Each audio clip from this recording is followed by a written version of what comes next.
Physics? Physics! Physics. Stop. How is this physics? Well, according to my calculations, Bill, this is called projectile motion. What? Projectile motion? Projectile What's that? motion. So what I'm gonna do is I'm gonna take this here golf club to this here tennis ball to that here target. Okay. Sir.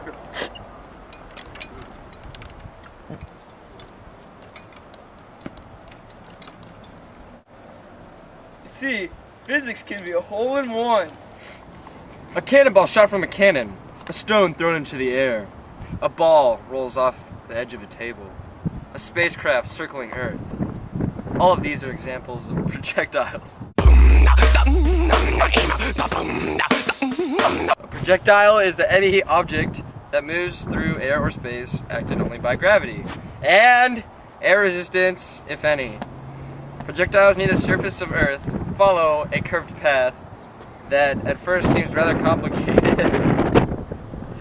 A horizontal component of motion for a projectile is like the horizontal motion of a ball rolling freely in the motion of friction.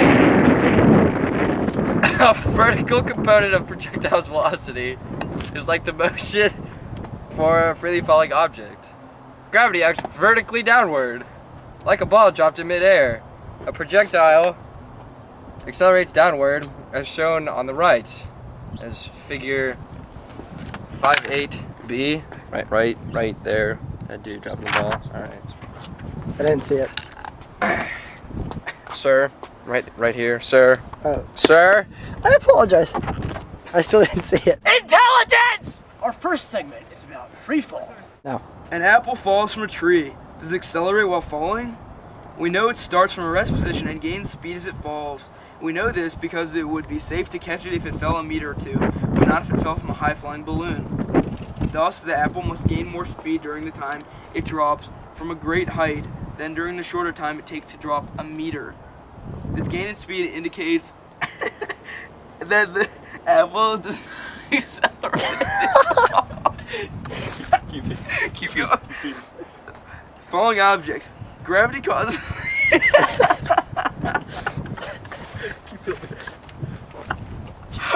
Oh gosh. Okay. What? In real life, air resistance affects the acceleration of a falling object. Let's imagine there are no air resistance and that gravity is the only thing affecting a falling object. And now, free fall! Free fall. No! Whoa! God!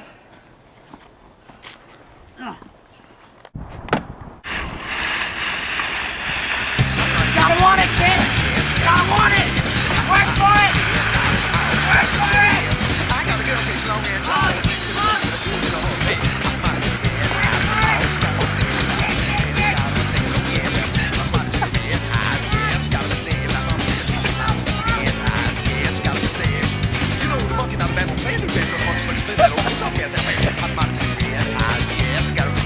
Go. It burned a hole through the bottom. Friction has been here.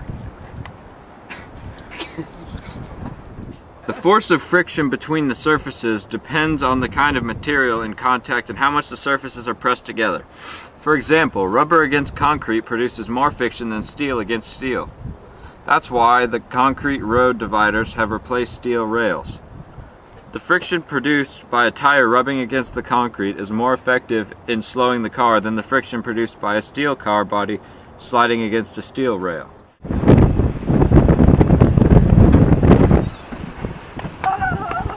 Hey! Hey! Get back there!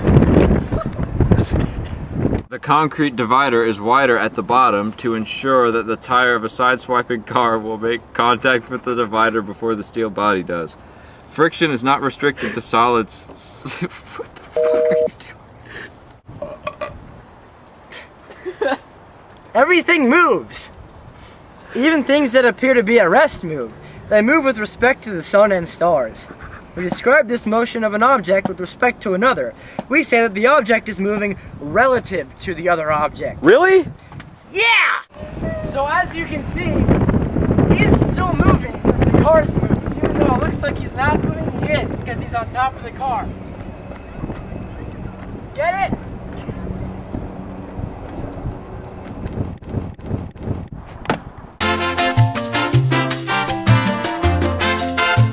Hey, this is a Newton's Cradle, a real-life version of Mr. Davis's toy. Here we go. You see, the momentum hit this one, and these deflected the force, and it came out this way with the same amount of energy. Isn't that neat? Have you ever tried running a 100-meter dash?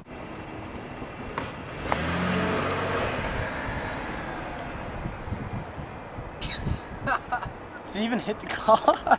Newton's first law of motion. Hey, hurry up! Oh, I'm sorry, boss. We're going as fast as we can. I'm not paying you guys for this.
Intelligence!